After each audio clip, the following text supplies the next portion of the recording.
Bon matin tout le monde, 25 mai, mon nom est Simon Lavergne, bienvenue à En Zone Neutre. On parle de sport ce matin, en toute sobriété comme vous pouvez voir, c'est noir derrière moi. Petit problème technique un matin avec le vidéo, je ne sais pas ce qui se passe, mais ça lag quand j'essaie d'enregistrer. Donc ce matin, écran noir derrière moi et c'est comme ça que ça va se passer. Je tiens à remercier quand même l'Auberge et Club de golf Héritage de Notre-Dame-de-la-Paix. Réservez vos temps de départ 819-522-6622. Et merci aussi à Construction Myrick, Eric et Mélanie, 819-712-4344. Vos besoins en construction, vos projets, appelez mon chum Éric Saint-Jean, il va pouvoir vous conseiller dans vos projets de construction. Merci aussi au Café du Bistrot à Saint-André-Avelin qui fait la meilleure pizza sur four à bois et plein d'autres bonnes affaires. Appelez-les Take-Out et la terrasse qui va ouvrir incessamment. Donc, ça se dit-tu ça incessamment? Pas sûr. En tout cas, bientôt, je voulais dire bientôt. 819-983-3966. Donc, voilà. Merci d'être à l'écoute. Merci d'être là. Aujourd'hui, on jase de sport, bien entendu. Le Canadien de Montréal en série. Ça fait un petit bout qu'on ne s'est pas parlé. Donc, voilà, le Canadien qui avait bien commencé ses séries éliminatoires en l'emportant. Premier match de la série contre les Maple Leafs de Toronto à Toronto, directement là-bas. Mais samedi, ça a été plus tough. Défaite de 5-1. Le Canadien a essayé je sais pas, de trop en faire. Difficile à dire. C'est difficile d'analyser une défaite. Comme ça, alors que les effectifs changent et tout ça. Mais on espérait que le Canadien soit encore là. Mais d'aller chercher une victoire à Toronto, ben 1/2, c'était déjà bien. Par contre, le Canadien était en action hier soir et là, ça a été plus difficile. Ben, plus difficile, pas au pointage, mais plus difficile, rentrer au Centre Bell et donner l'avance dans la série aux Maple Leafs. Les Maple Leafs qui l'emportent 2-1, tout comme la série. La série est 2-1 aussi de ce côté-là. Donc, les Maple Leafs qui prennent l'avance. Et là, c'est à partir de là que ça va être difficile. Hier, on avait l'entrée en matière de Cole Caulfield avec la formation. Cole Caulfield qui a super bien fait, super bien joué. D'ailleurs, il était sur la glace pour la dernière minute de jeu en troisième période alors que c'était 2-1 et a frappé la barre horizontale avec un tir foudroyant du poignet. Ça aurait pu être 2-2 à ce moment-là, forcer la prolongation, mais ce n'est pas le cas. Donc, le Canadien qui perd 2-1. Mon questionnement, c'est si le gars est assez bon pour jouer la dernière minute de jeu alors que c'est 2-1 pour l'adversaire dans le troisième match de la série, comment ça se fait qu'il n'était pas assez bon pour jouer les deux premiers matchs? Donc, ça c'est une question qu'on peut se poser. On avait soulevé ce point-là lors du podcast avec justement Marc-André Perrault. On avait soulevé que Dominique Ducharme, Marc Bergevin, l'état-major avaient décidé d'y aller avec les vétérans, les gars qu'ils ont été chercher justement en prévision des séries. Et c'était probablement légitime comme décision. Par contre, ça a porté fruit dans le premier match. L'expérience, je pense, peut-être le niveau de nervosité plus bas de ces joueurs-là a probablement aidé dans le premier match, mais par la suite, une fois que la nervosité est passée du côté des Maple Leafs, là, quand ils ont pris les devants dans le premier match, dans le deuxième match, après ça, ils ont pu regarder derrière. Et hier, un peu le même principe, hein, ils ont pris les devants, le Canadien a créé l'égalité. Et à partir du moment où les Maple Leafs ont marqué le deuxième but, ben là, c'était quasiment fait à l'avance qu'ils allaient gagner. Même si ça n'avait pas été des prouesses et des performances incroyables de Carey Price, probablement que le match aurait terminé un petit peu plus que 2-1 en faveur des Maple Leafs. Donc voilà. Prochain match ce soir, mardi soir, quatrième match de la série à Montréal toujours. Et on espère vraiment dans les deux prochains matchs une victoire du Canadien pour amener la série en 6 et un retour au Centre Bell devant des partisans. Fait que ça serait vraiment super de voir ça. Et Michel Lacroix qui tente du mieux qu'il peut de nous faire croire qu'il y a du monde. Tu sais, là, j'ai écouté le match hier et il annonce ça comme s'il y avait 22 000 personnes dans le Centre Bell. Marc Hervieux hier qui chante l'hymne national, incroyable. Ça devrait toujours être Marc Hervieux. J'avais des frissons à l'entendre chanter l'hymne national. Et voilà, donc c'est ça. La gang fait comme s'il y avait des partisans, donc ce serait le fun qu'il y en ait. Même si c'est 2500 là, dans un amphithéâtre qui peut en compter 22 000 et quelque chose, chose. Là. Ça va être quand même le fun de voir ça. Et ça va pomper probablement les joueurs de ce côté-là, surtout s'il n'y a pas de partisans à Toronto pour le match numéro 5. Tu arrives à Montréal, il y a des partisans, même s'ils vont faire moins de bruit qu'à l'habitude, ça peut motiver les troupes et forcer un match numéro 7 à ce moment-là. Mais pour ça, il va falloir en gagner un autre, match numéro 5 ou match numéro 4 ou match numéro 5. Donc ce soir, à suivre, on va voir est-ce qu'il va y avoir des changements dans la formation de Dominique Ducharme. Écoutez, je pense que là, on est dû pour voir Romanov. Donc au départ, on avait KK, Romanov et Caulfield qui ne jouaient pas. KK est revenu dans l'alignement, il a marqué, Caulfield rentre dans l'alignement, il joue très bien. Maintenant, je pense que ça prend la fougue puis les coups d'épaule de Romanov en zone défensive et ça relance. Donc, je pense que ça passe par là. On donne le club aux jeunes, puis let's go, on essaie de faire un bout de chemin, puis ça peut être intéressant pour la gang à Ducharme. Sinon, dans les autres séries, parce que là, il y a de quoi, il y a du bon hockey qui se passe en tabarouette. Hier, dans un match marathon, les Jets de Winnipeg qui l'emportent 4-3 en troisième période de prolongation pour éliminer les Oilers d'Edmonton. Les Oilers qui avaient terminé deuxième dans la division canadienne et se font sortir par les Jets.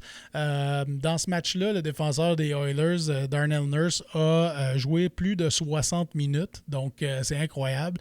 C'est incroyable ce qu'on demande à ces joueurs-là. Et je pense que le fait que, justement, les Jets l'aient emporté en 4 matchs, ça va les aider, justement, à prendre ça relax là, pour le temps que les autres séries se terminent et penser les blessures un peu, guérir tout ça.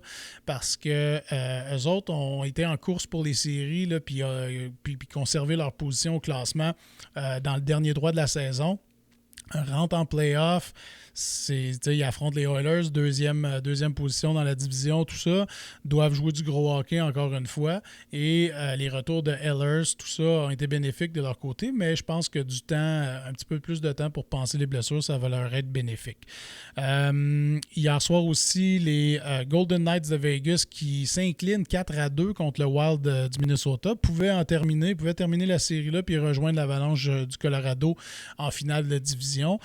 C'est pas le cas. C'est maintenant 3-2 pour les Golden Knights. Le Wild qui surprennent, mais l'emporte avec un total de 14 tirs au but. Fait qu'il ne faut pas capoter avec ça non plus.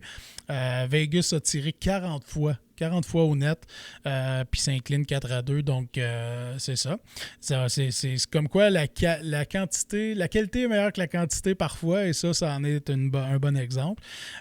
Sinon, les Panthers de la Floride demeurent en vie encore une fois, 3-2 pour le Tampa Bay, le Lightning de Tampa Bay.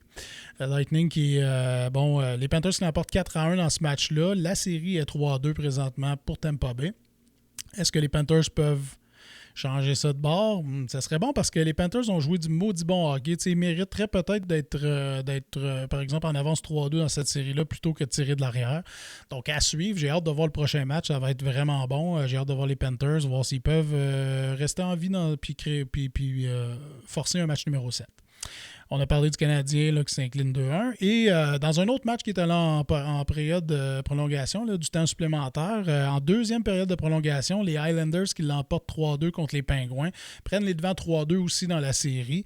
Et dans un autre exemple que la qualité est plus importante que la quantité, les Pingouins ont tiré 50 fois au but dans ce match-là, et ils s'inclinent 3-2. Donc, les Highlanders ont quand même tiré 28 fois, là, mais je veux dire 50 tirs au but pour les Pingouins, puis tu ne remportes pas le match. Ça peut être un peu décevant de ce côté-là, mais je pense que les Pingouins ont de quoi pour créer, envoyer ça en match numéro 7. Là.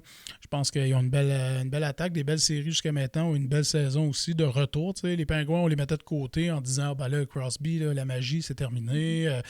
Mais les Pingouins réussissent toujours à aller chercher des joueurs complémentaires à Crosby puis Malkin puis le temps, puis ça marche. Ça marche tout le temps, tu sais. Donc, c'est ça pour les séries là, qui se sont déroulées hier soir. Ce soir, on surveille parce que le Canadien joue 2 matchs en 24 heures. Donc, le Canadien est encore à l'honneur ce soir contre les Maple Leafs à 7h30. Et à 8h, on suit justement les Hurricanes contre les Prédateurs, la série NASCAR, Nashville, Carolina, à 8h. Et cette série-là est égale 2-2 après que les Hurricanes aient pris l'avance 2-0 dans cette série-là. Donc, un peu surprenant, mais en même temps, là, à Nashville, là, la ville est hockey là-bas. Là. Ça remplace le Hockey Town de Détroit, je dirais. Le monde capote bien raide sur les Prédateurs à Nashville. Ça peut leur avoir donné pas mal de boost là, pour les deux matchs à domicile. Donc, à suivre 2-2, ça peut aller d'un bord comme de l'autre, mais ça va être intéressant de voir ça. L'Avalanche et les Bruins qui sont déjà bien placés, là, qui ont déjà avancé dans leur division. Les Bruins qui ont éliminé les Caps probablement un peu plus rapidement que ça aurait dû se passer. Là. Je m'attendais que cette série-là puisse aller en 7 matchs. Finalement, les Bruins qui l'emportent. Est-ce que ça va créer des remous chez les Caps? Est-ce que Chara va être de retour l'année prochaine? Est-ce que Ovechkin, bon, OK, on va se le dire, là, on ne s'attend pas nécessairement à le voir jouer ailleurs, mais est-ce qu'il pourrait être tenté de quitter vers la Russie, lui qui est agent libre sans restriction? Donc, il pourrait avoir des offres de partout. Là. Il pourrait avoir des offres de n'importe quelle équipe de la Ligue nationale. Il pourrait avoir des offres du côté de la Russie aussi, ce qui est probablement ce qui va le tenter peut-être un peu, on ne sait pas. Fait que, à suivre dans ce dossier-là, je pense qu'il va re-signer avec les Capitals, qu'il va rester ici puis qu'il va continuer parce que je pense que, bon, il a remporté une Coupe Stanley avec cette équipe-là. Je pense qu'il est motivé puis tout ça. Je pense que les propriétaires ont pas mal toujours répondu à ses propres demandes ou ses attentes du côté d'Ovechkin. Une bonne formation de hockey. Je ne m'attendais pas à les voir éliminer. Je les avais mis pour battre même les Bruins. Donc, à suivre de ce côté-là, ça va être une période de l'été assez court, mais assez occupée de leur côté. Donc, voilà. Sinon, dans le baseball, on va parler un peu de baseball pour terminer. Les Blue Jays, ça va pas bien. Se font balayer par les Rays de Tampa Bay. J'aime ça dire ça. Les Rays de Tampa Bay se font balayer malgré une belle offensive, je dirais. Une belle offensive. Vladimir Guerrero Jr. frappe. C'est le meilleur frappeur du baseball majeur présentement. 15 circuits au top de la ligue de ce côté-là. Frappe la longue balle, frappe solide, a l'air d'avoir pris son élan ressemble de plus en plus à l'élan de son père, je trouve. Il s'élance puis let's go. On ne se retient pas. Pas tant de retrait au bâton non plus. On dirait qu'il s'ajuste bien, qu'il lit bien les tirs du lanceur adverse. Donc, est rarement surpris sur des lancers complètement hors de la zone des prises. Quand il est dans le carré, là, il s'élance puis il s'élance pas à moitié. Là. Fait que c'est beau de voir ça aller. Donc, les Jays qui sont super inspirants, super le fun à regarder jouer, tout ça, malgré les défaites. Une fiche, ils jouent pour 500 en ce moment. Ils sont quand même 4e dans la division. Là. Ils sont à 5 matchs et demi de la tête, mais les Rays, les Red Sox et les Yankees continuent à gagner sur une base régulière. Donc, ils vont être difficiles. Ça va être difficile, cette division-là. Moi, j'avais mis les Blue Jays pour remporter la division de cœur un petit peu plus que de raison. Mais bon, je pensais bien que les Yankees pouvaient remporter la division, mais les Rays jouent du gros baseball. Là. Les Rays qui ont eu un début de saison correct, les Yankees un début de saison merdique. Les deux équipes commencent à jouer du maudit gros baseball. Les Red Sox sentent la pression, donc eux autres avaient eu un super bon début de saison. Quand les Red Sox commencent à sentir cette pression-là.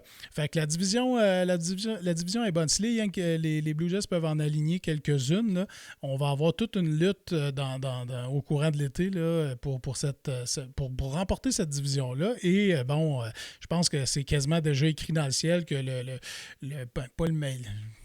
Je ne sais pas s'il appelle même plus ça le meilleur deuxième, là, parce qu'il y en a deux, là, mais en tout cas, j'ai bien l'impression qu'il va y avoir une des équipes qui va être repêchée dans cette division-là, là, parce que ça va être assez intense. Là, puis les équipes, je dirais, les 3 ou 4 équipes vont se retrouver avec des fiches positives dans cette division-là, fait qu'à suivre tout au long de l'été. Alright, donc là, vu que j'ai eu des petites difficultés techniques, je raccourcis ça un peu ce matin. Je vais essayer de tout replacer ça là, pour le podcast de demain matin, mais ça m'a fait plaisir de vous retrouver. Je vais uploader les épisodes là, sur YouTube et sur Facebook maintenant. Donc, il va y avoir les deux. Là. Vous allez pouvoir les regarder sur YouTube directement ou sur Facebook. Et sur Facebook, gênez-vous pas pour commenter. Liker, commenter, partager. Donc, merci d'être là. Puis merci. Je travaille sur... Je travaille sur des projets plutôt cool. Là. En tout cas, je vais travailler sur des projets plutôt cool dans les prochains jours et j'ai bien hâte de vous parler de ça, de vous donner un nouveau rendez-vous Donc, c'est tout ce que je vais dire. Pour une autre passion que j'ai. Donc, je suis passionné de sport, je suis passionné d'humour. J'ai une autre passion dans la vie. Je travaille sur un petit projet là, qui va me permettre de vous présenter ça dans les prochains jours, mettons, prochaines semaines, mettons. Fait que, à suivre, mais je travaille là-dessus, j'ai bien hâte. J'étais en train de perfectionner tout ça. Et quand ça va être prêt, ben, vous allez être les premiers à le savoir et pour savoir où est-ce que vous allez pouvoir écouter ça. Mais ça va se passer dans vos oreilles, autrement dit. All right, je vous souhaite de passer une excellente journée et ben, c'est ça, on se reparle demain matin. All right, ciao!